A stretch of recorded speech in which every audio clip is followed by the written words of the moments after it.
Hey everyone, welcome back to my channel. In this video, I have the brand new LEGO Batman Batcave set number 76252 to share with you guys, which comes with 4,000 pieces and retails for $400 USD or $520 Canadian. Now, most people don't really like the set here, but in my opinion, as a massive Tim Burton fan and a massive Batman Returns fan, which is the movie that came out in 1992, I am very excited for this set right here.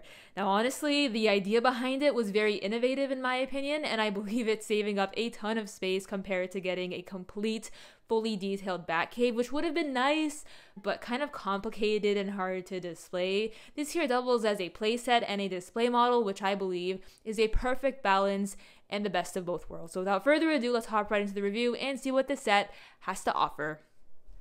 First up, we're going to be taking a look at the minifigures.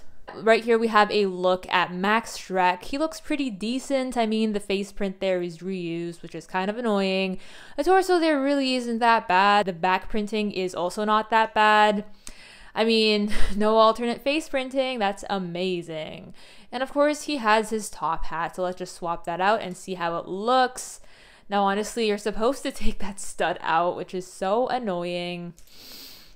But once the stud is out, here he is with his top hat. I would have liked to see some hair combined with the back. That is kind of unfortunate, but once he has his hair back, he looks normal again. So yeah, not too bad, but not my favorite. Next up, we have a look at Batman. I mean, look at that amazing cape and helmet mold. This honestly blows me away. And this is my very first Batman minifig to get like this because it's my first D2C larger scale Batman set, or DC set in general. So I was thrilled to put this together. The cape flows so nicely with the helmet. It is the best thing I've ever seen with a LEGO minifigure. And if you remove it and just expose Bruce Wayne, you have his face printing there, which looks pretty cool. The torso there as well.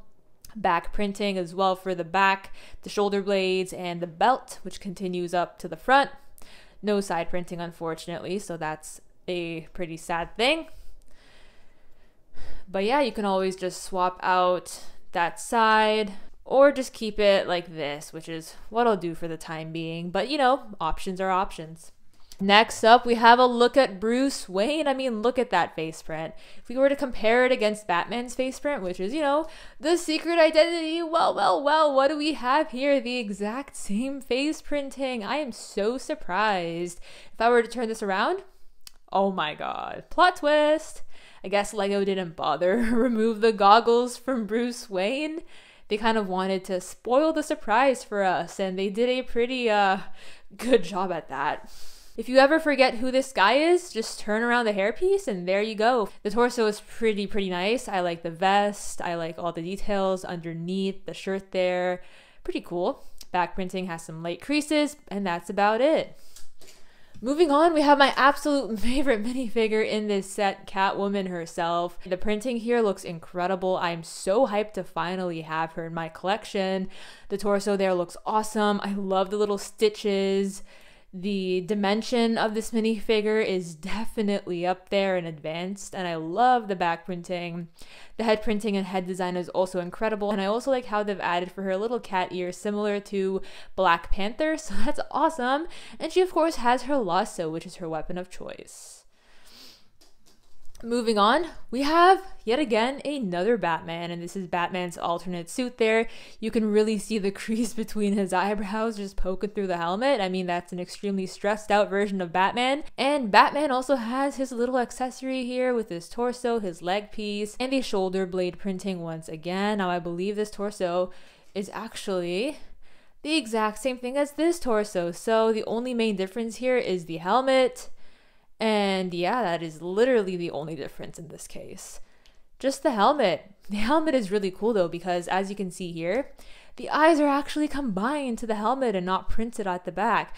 But just in case, once again, you somehow decide to mess this up, you have yourself another pair of eyes at the very back. So a contingency plan at its finest. Next up, we have the Penguin. This is my second favorite minifigure in this set apart from Catwoman.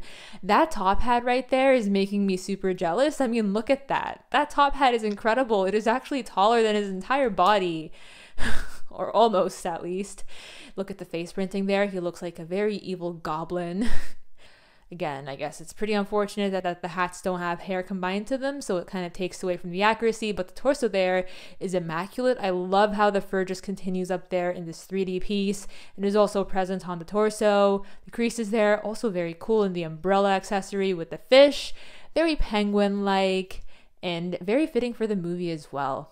Last but not least, we have Alfred Pennyworth, of course, with his cup there and the tea kettle, which I think looks awesome. I actually love this Alfred minifigure. The torso is very classy. I love the entire older era of Batman and all the characters in their classic Tim Burton forms, and this here is honestly no exception.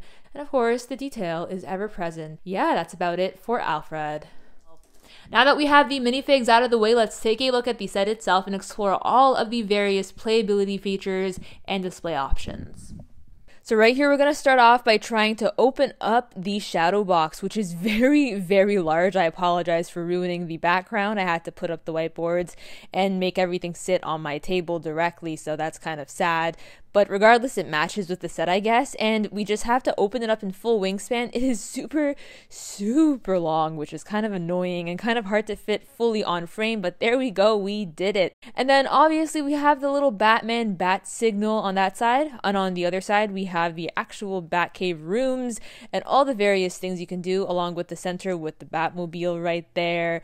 And at the very top we have this different configuration with these grilled pieces and tiles, which I think worked quite well, but at the same time it's kind of choppy. And from the inside you can see all of Batman's different rooms and areas in his cave, with the very bottom, which is an actual cave there with a bat. And then we of course have his weapons and tools shack there. At the very top we have the doors, which can actually open and close. We'll see that afterwards when we take a look at the gears at the back, along with batarangs on the inside, which is very, very nice there.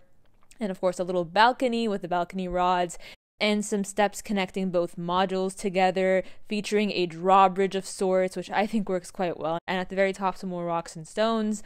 And on this side, we also have another little bridge there, which connects to Batman's infamous chair and the screen there featuring Catwoman. And again, both of them can actually move and rotate. So at the very back, we have these knobs, 4 of them in total. So each of them can do something different in the Batcave, which I think was a very cool thing to do. So the very bottom one there can actually make the chair swivel all around 360 degrees, which I think is the coolest and funnest thing ever. So that's my favorite playability feature in this set here. The very top one can actually make, interestingly enough, that little board change, so we can go from Catwoman to changing up to a different scene with the classic penguin there, which I think is a very cool feature, if I do say so myself. And at the very top, the third knob can actually make us open and close the little drawbridge of sorts, which I think is very, very cool and adds more space in the actual upper portion of the Batcave, so that is very nice to see. And the last knob can actually allow us to open and close the vault there, which I think is so cool. I mean, it can open and it can close, and it can close, and it can open. And we also have a classic light brick there just to light up the room and light up the space, which I think is a very crucial thing to have in a dark, dimly lit Batcave, so that makes sense for us there. And at the very center, we have the Batmobile along with the stand that it stands on. So that is nice to see the transformation process of that entire Batmobile section. So starting off with the Batmobile, you can remove the top and it reveals a single seat for Batsy. So that's awesome to see. And that can go back right on top there, nice and snug.